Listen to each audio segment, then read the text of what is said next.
breaking news from the German courts. Breaking news from the German courts. They're ruling now that even if you just worked in the death camps in World War II, you didn't actively put people in the chambers or beat people or do anything. If you just worked in the death camps, then you are responsible and can be held accountable for all of the deaths that happen. So 10 million people, right? 10 million people killed, approximately, maybe more, in the German death camps.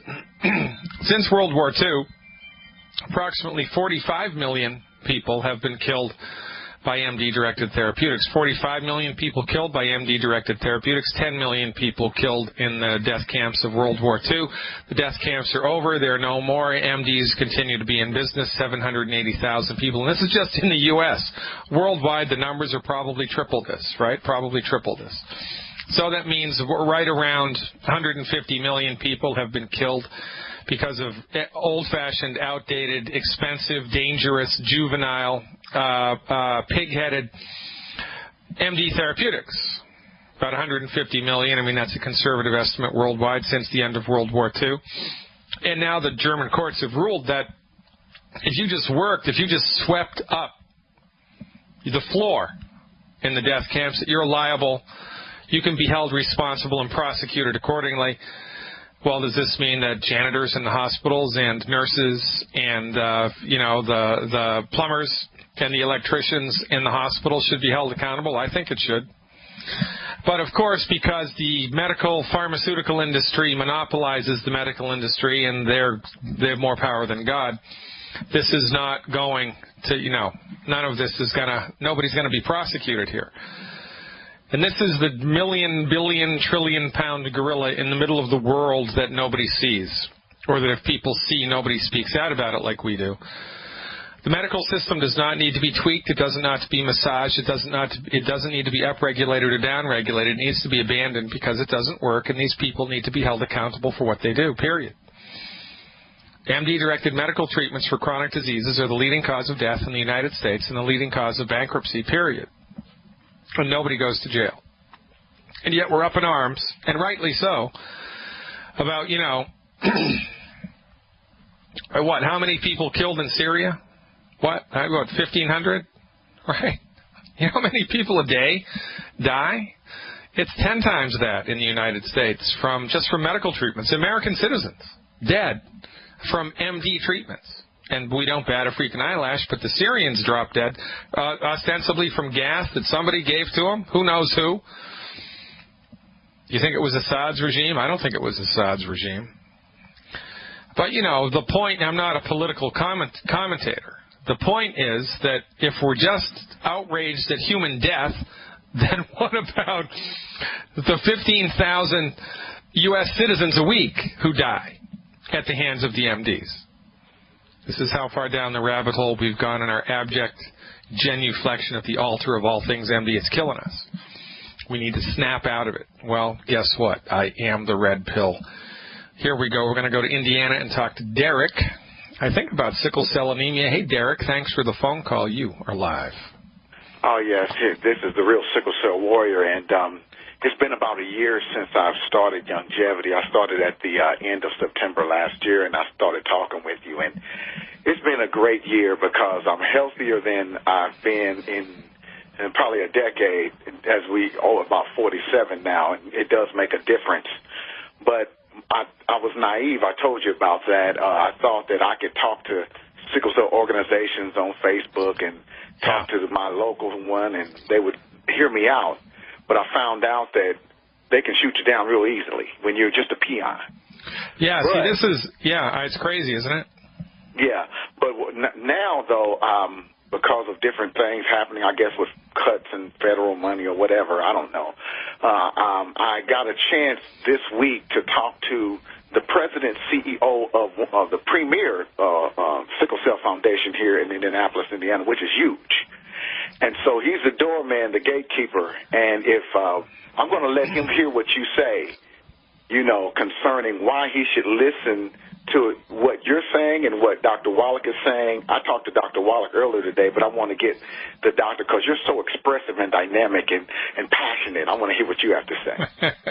Well, let me tell you, I can riff on that for hours on end, but before I go there, tell the listening audience, because most people don't know what sickle cell anemia is or what it, how it affects the human body. Well, here's the deal, folks. If you have sickle cell anemia, that means the red blood cells in your body, which normally should look like pie plates, look like crescent moons. Instead of looking like pie plates, they look like crescent moons. It looks like a sickle, they used to cut down the wheat with back in the day. That's how it got its name, sickle cell anemia.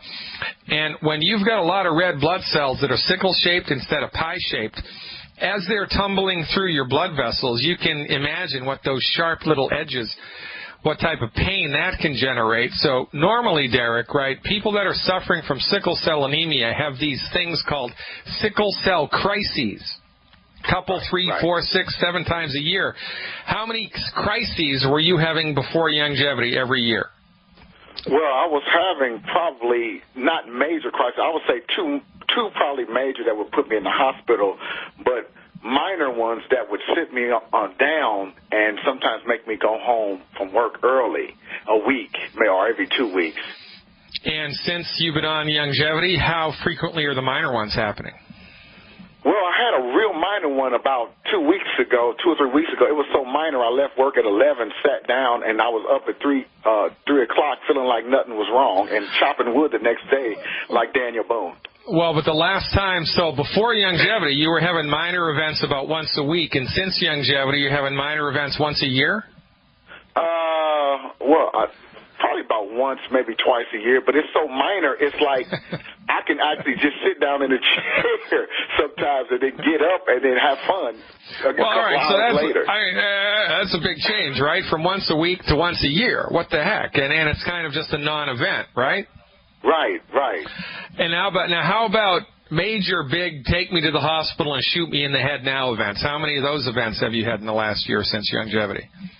Well, I had one major one because, we have to be realistic. I was feeling so good with Youngevity's products that I did not listen to my body. Sometimes you have to just sit down and say, okay, wait a minute, I'm feeling tired of the weather change or something like that. Yeah. And so I didn't listen. I said, no, this is super juice, but we have to balance how great you feel. I don't care who you are. Sometimes your body tell you need to rest, and we can't just take nutrition and not rest. So I had to learn how sometimes when your body says something, rest, but that was my fault. I could have did that with doing anything, though. Well, yeah, all right, so it's interesting, right? So in any event, remarkable positive improvement in the last 12 months since you've been giving your body the nutrition it needs to have healthy, normal red blood cells, right? Exactly. I mean, there's no way without the tangy tangerine and the selenium and the other things, the OsteoFX and the EFAs, there's no way I could eat 2 meals a day ongoing. There's no way I could play basketball like I'm in my 20s and like I actually can play. There's no way I can chop trees and wood and do all the things I do, ride bikes like I'm competing and still be fine.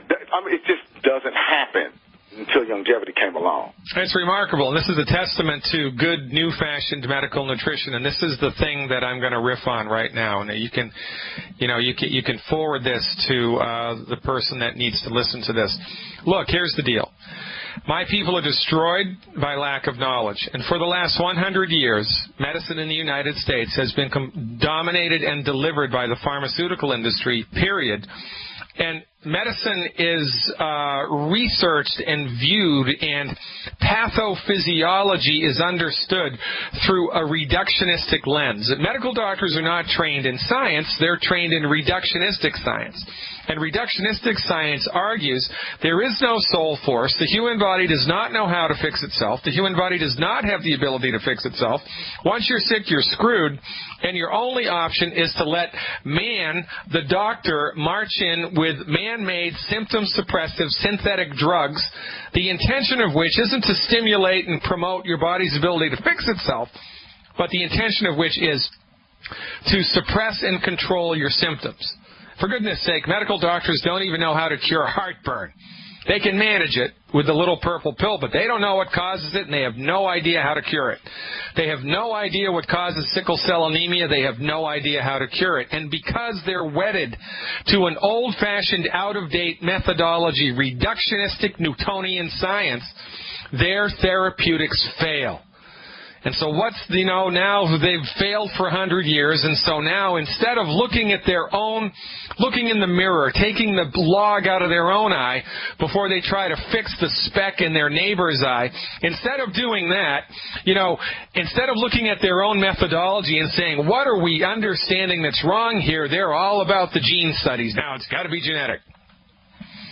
Even though James Watson, the guy that discovered the structure of DNA, or at least who was credited for discovering the structure of DNA, for goodness sake, came out, human genetic material, he discovered the structure of it, published it.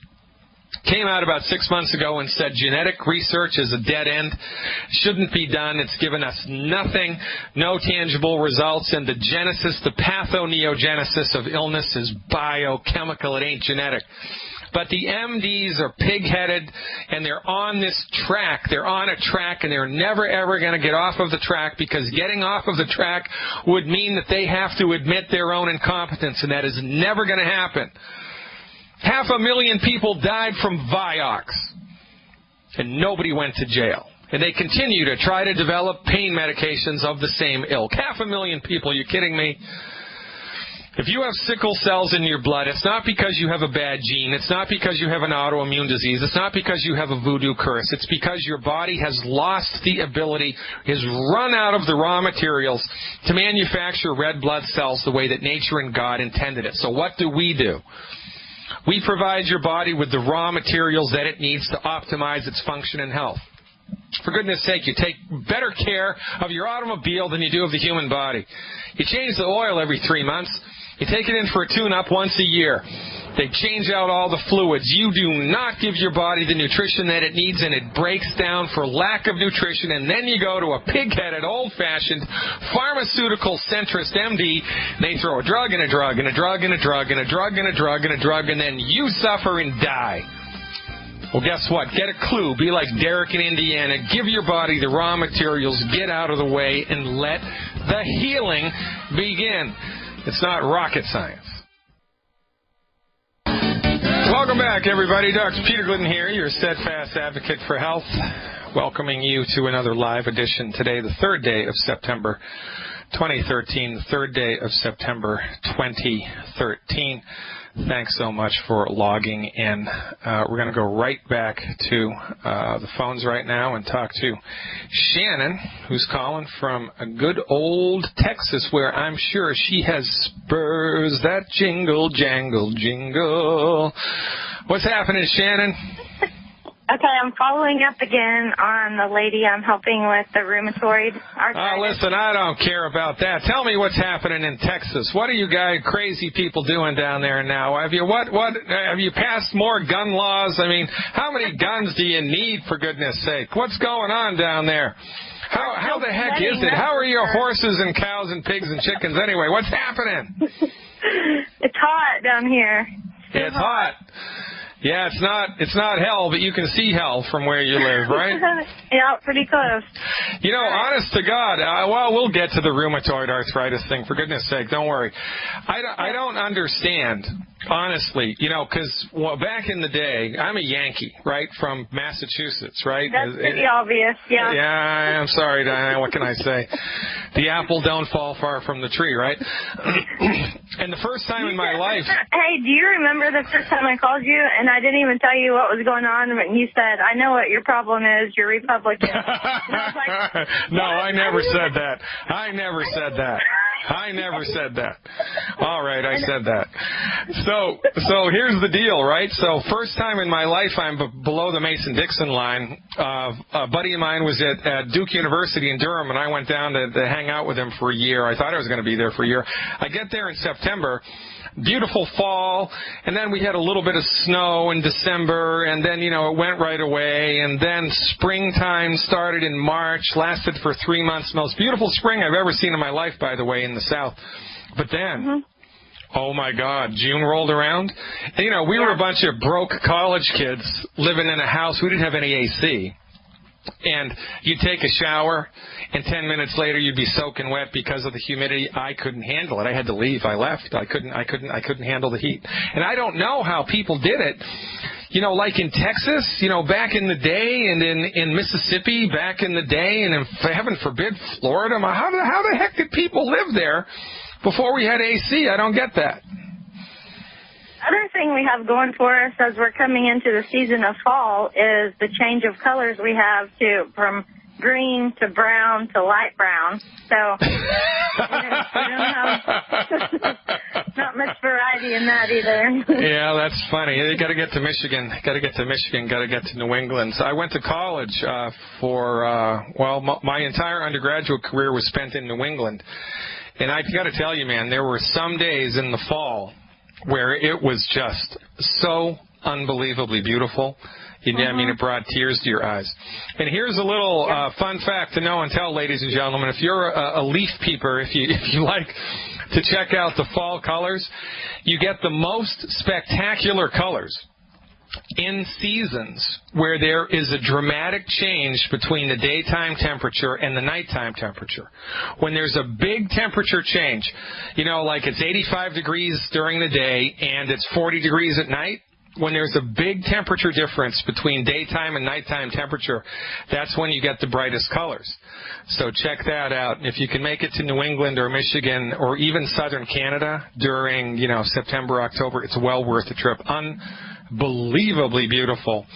But I digress, Shannon. I like to digress with you because, my brain needs a break every once in a while. So what's happening in rheumatoid arthritis land anyway?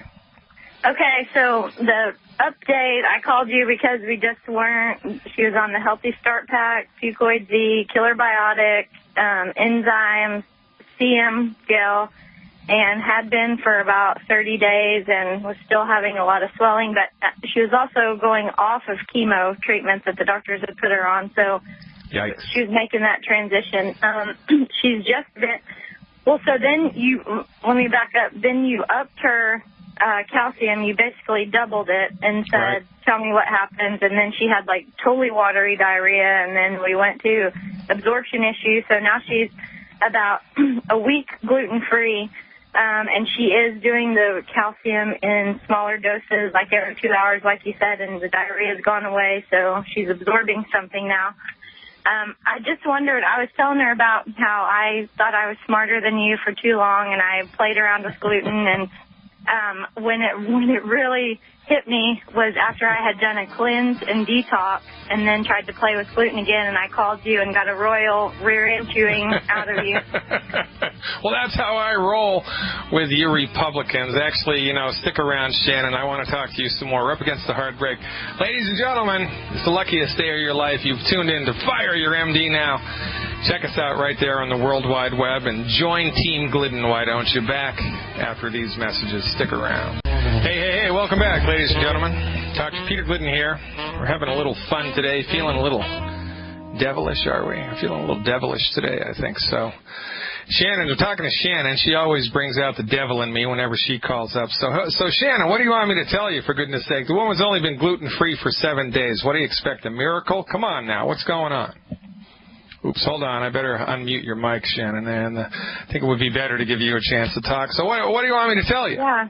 Okay, I just want to know if, whenever I did the detox, cleanse, and fast, it really cleaned a lot of junk out and really kind of catapulted me digestion-wise. Is it okay for her to do that? Absolutely. And yeah, you bet. And, remember the way that we do that, right, is the way that you did it.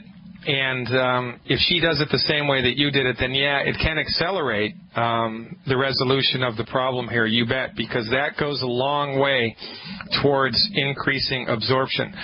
And that's an interesting thing to talk about because we're not really aware of the reason why when you clean out the large intestine, right, the colon, the terminal end of the digestive tract, we're not sure of the exact mechanism as to why that has positive effects upstream in the assimilation and absorption area, but it does.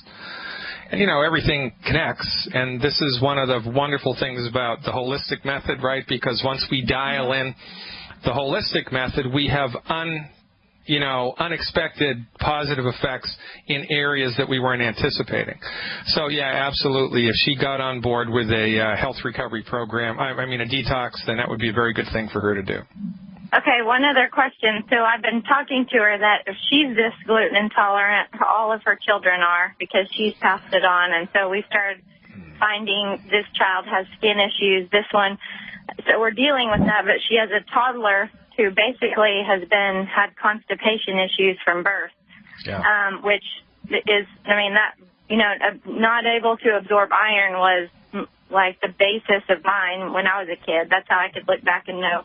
But so she's saying she's worried about the BTT, that maybe the iron will stop him up. And is there anything natural in longevity? He's doing the peach BTT. Yeah. So, okay, good. That's a great question. And so now, again, we need to fall back on the holistic methodology here, right? So it's not iron that constipates people, because iron is an essential nutrient.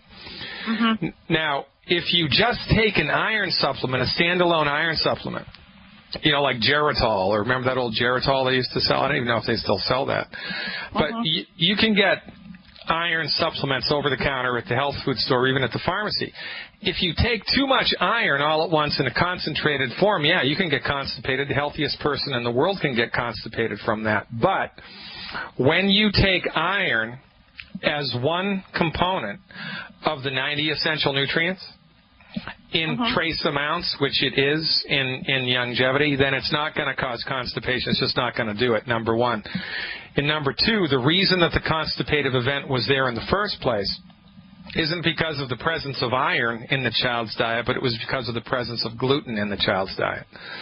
So when we eliminate the initial irritant, right, when we pull the splinter from the wound fixes itself. So when we stop eating gluten that's gumming up the works and give the 90 essential nutrients, which includes iron, but as part of a comprehensive package, there's no harm and no foul, and she doesn't need to be worried about it. What she needs to be more worried about is honestly not getting the 90 essential nutrients into that kid's body, because he needs it, and there's not going to be any problem there whatsoever. However, because of the past history of the family with the gluten, right, I would recommend you use the Beyond Tangy 2.0, the peach infusion, because that has less food allergic stuff in it. It's less problematic when we're dealing with funky digestive tracts, right? So the peach infusion is a better solution there. But probably you already knew that, right?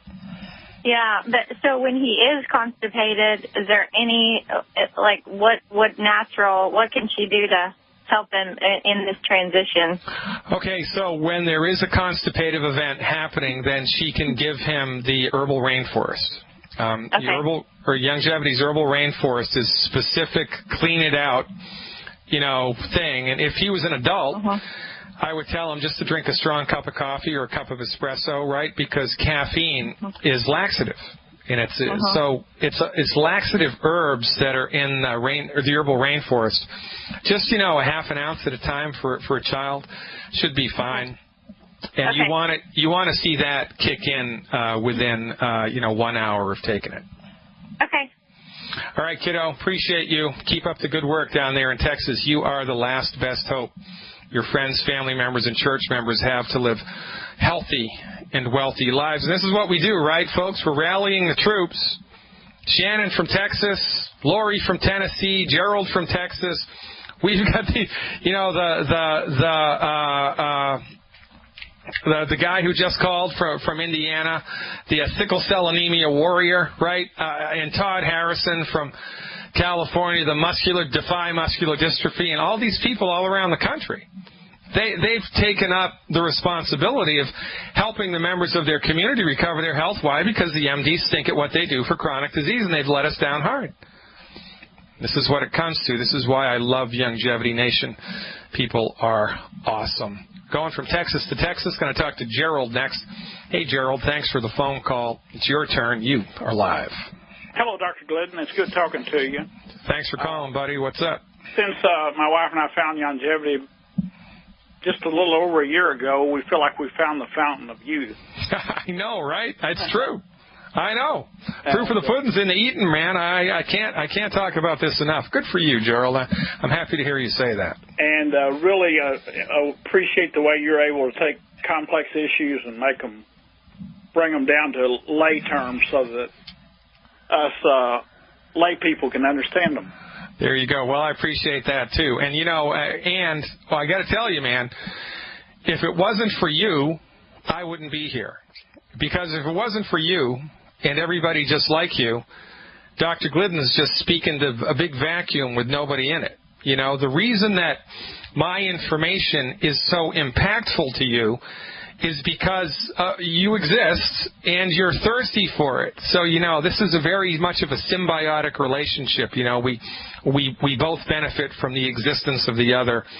And I would be nowhere without Longevity Nation. And really, man, I want you to really think long and hard about this, and everybody out there that's a member of Longevity. Good for you. Because you guys have really taken it upon yourselves to be responsible for the health and well-being of total strangers. Now, who does that? Well, I'll tell you who does that. Longevity members do that. If you want to get involved with that type of human being, then sign up. Become go to fireyourmdnow.com. If you haven't done it already, I don't know what you're waiting for, folks. Go to the website, sign up, and join the cause. It's a fantastic group of people to hang out with. So what's going on down there in Texas, buddy? I got a question about gluten. I'm probably about 75% gluten-free. It's hard to be gluten-free in a world of gluten. I know, it is. But I was going to ask you, I watched your video, the Against the Grain video. Yeah. And I forget the percentage of people. I think it's either 60 or 70% of Caucasians cannot digest gluten. Yeah, it's the majority. And I was just curious, and this is kind of a hypothesis. I'm playing devil's advocate for a minute. Yeah. Could it be that percentage of people cannot digest gluten because they have weak stomach acid? Oh, it's entirely possible, you bet.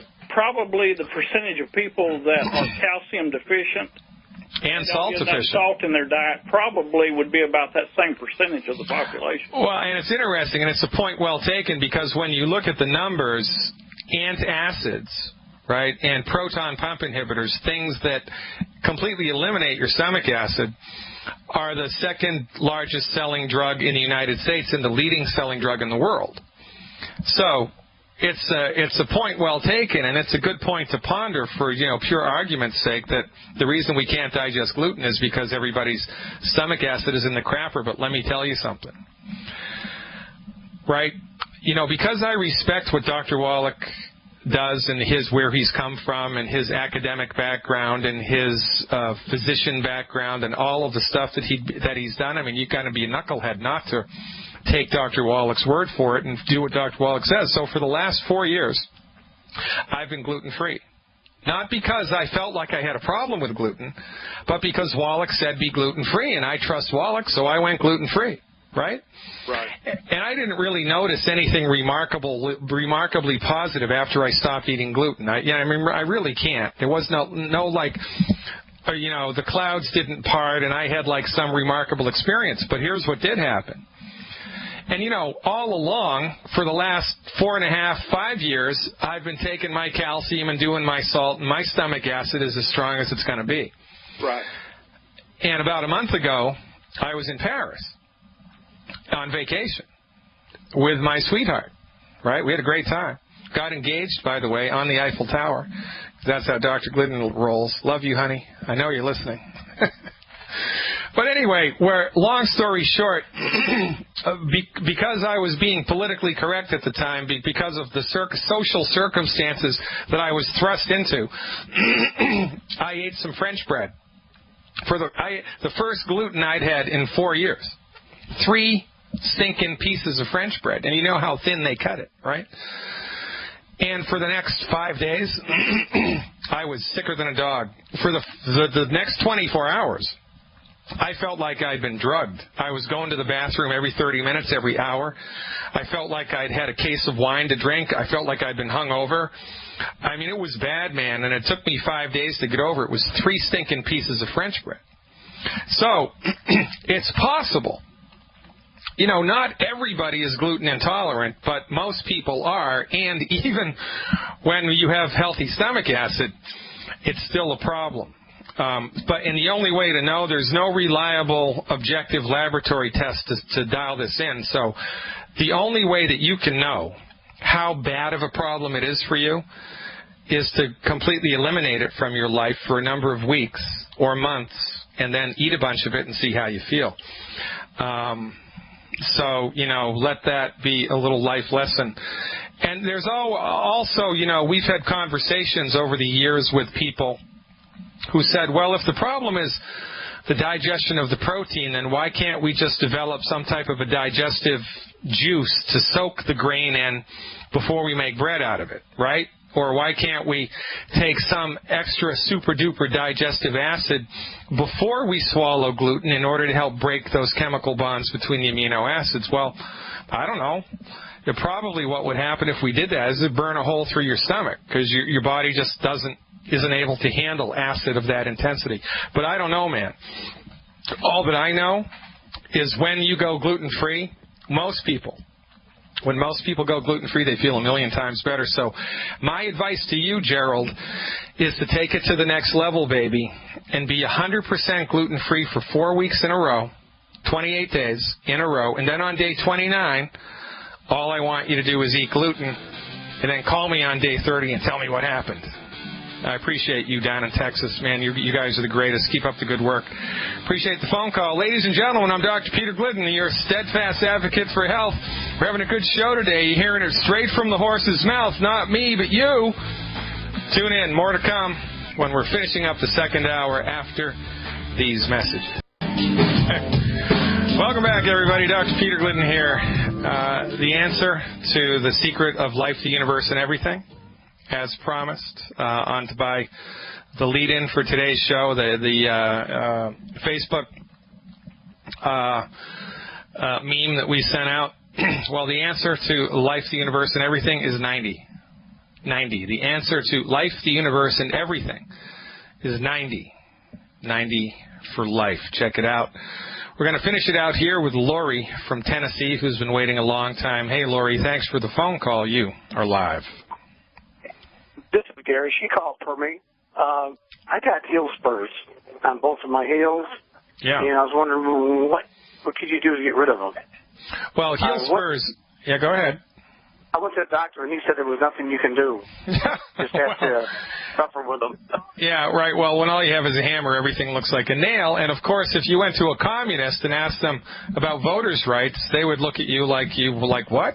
What's a voter, right? They have no idea. It's completely outside of their wheelhouse. Well, I don't know if you've ever seen them make saltwater taffy or taffy. You know, you've got those big machines, and you got the length of taffy between the two, and it's going around and around, and the taffy is stretching between the two. Well, when you've got your muscles in your body, and at either end of the muscle is a ligament. And one ligament is attached to one bone, and another ligament is attached to a different bone. And when the muscle contracts, the bones move. That's how we move around, by the muscles being attached to different bones by their ligaments. And the ligaments claw onto the bone.